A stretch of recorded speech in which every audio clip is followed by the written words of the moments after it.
Estamos de volta agora depois deste jogo de ontem, São Paulo e Flamengo 2-2. Acho que tem dois assuntos rápidos que a gente podia conversar aqui. Já tratei sobre no Twitter, mas acho que vale a gente só entrar com um pouco mais de minúcia aqui.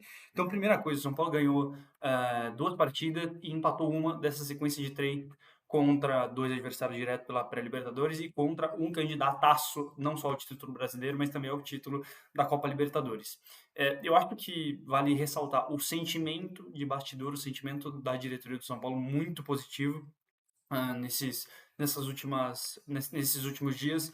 Há uma visão de que o time se entrega muito e que os jogos de fato eram difíceis. Então existe uma concepção muito grande dentro da diretoria de São Paulo de que foi uma sequência muito positiva.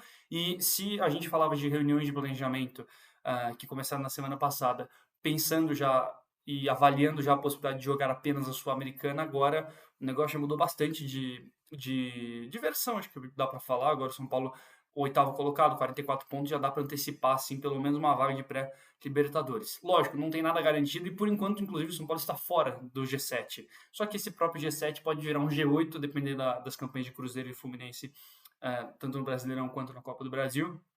Mas acho que dá para dizer, o São Paulo, por exemplo, talvez esteja com a setinha mais alta do que a setinha do Fluminense, por exemplo, que enfrenta daqui a pouco o Mirassol. Fato é, São Paulo está com a seta para cima, acho que isso importa bastante. O diretor de São Paulo está vendo com bons olhos essa sequência. Não que seja uma grande novidade, mas acho que só vale ressaltar, ver muita entrega nesse sentido.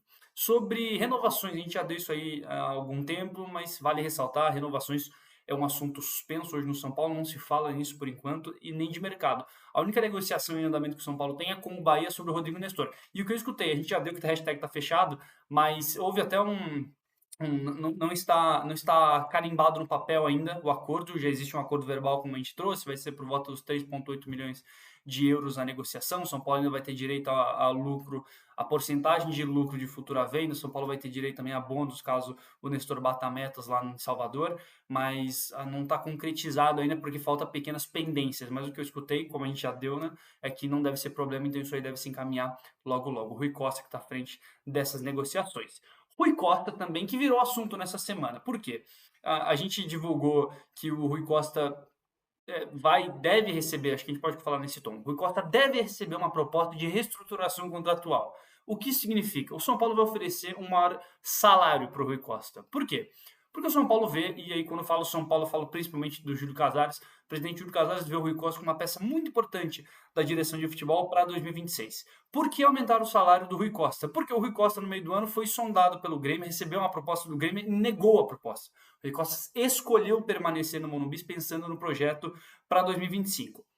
O que tem acontecido? Um dos candidatos à presidência do Grêmio para o próximo ano namora, entre aspas, o Rui Costa. O São Paulo não recebeu essa informação diretamente, nem do Rui Costa e nem de ninguém do Grêmio, mas o São Paulo sabe que essa é uma possibilidade de fato que existe, apesar de não ter sido comunicado oficialmente sobre, mas pensando nisso, o São Paulo tenta blindar o Rui Costa. Então qual que é a ideia? Vamos dar um aumento para ele. Se o Rui Costa aceitar, o entendimento interno é como se fosse um pequeno acordo. O Costa, como se ele estivesse aceitando permanecer no São Paulo para 2026, como se fosse de fato uma renovação. Mas não é bem uma renovação, porque o contrato dele, que já se encerra em 2026, independente do salário, da quantidade de aumento, da porcentagem de aumento, o contrato seguirá se encerrando em 2026.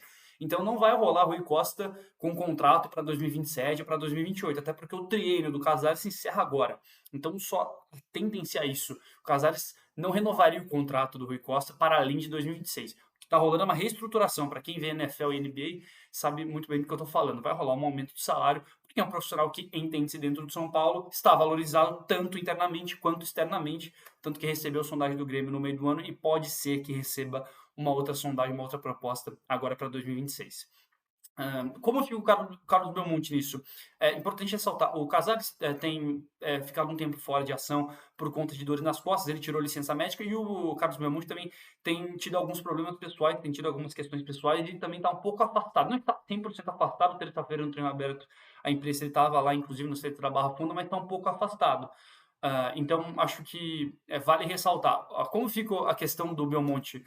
Como a gente já falou, cara, não existe qualquer movimentação hoje para o Belmonte sair do São Paulo. Não existe. Não existe. Não existe um racha dentro da diretoria do São Paulo. O que eu escuto é o básico. Eles não são melhores amigos, mas também não quer dizer que vai haver uma separação. Pelo contrário, hoje ele faz parte do planejamento. Hoje ele, inclusive, tem frequentado as reuniões de planejamento, mesmo estando, como eu já falei agora, um pouco ausente no geral por conta de questões pessoais, como qualquer profissional pode ter. Mas fato é, a diretoria do São Paulo pensa em 2026 com Carlos Belmonte e com Rui Costa, tanto que deve oferecer esse aumento para o diretor executivo do São Paulo.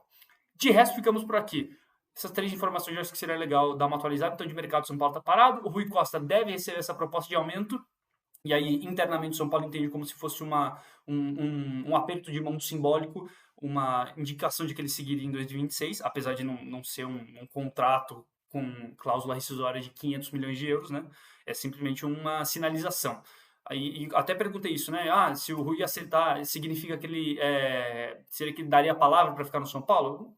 Sim, não dá para cravar isso, né? O que dá para cravar é que o Rui Costa hoje é diretor executivo do São Paulo e o São Paulo quer mantê-lo para o ano que vem. E que, por enquanto, o Rui Costa, da parte dele, não comunicou nada ao São Paulo. Então, por enquanto, ele segue diretor executivo do São Paulo, não demonstrou nenhuma vontade em deixar o tricolor paulista para o tricolor gaúcho ou qualquer outro clube. E ainda depende de toda uma eleição lá no Rio Grande do Sul. Mas acho que é isso. Obrigado pela companhia. Foi mal o tempo ausente, mas acho que agora dá para voltar a postar com um pouco mais de sequência. E segue a gente aqui no Twitter e no Instagram também. Valeu, gente. Tamo junto.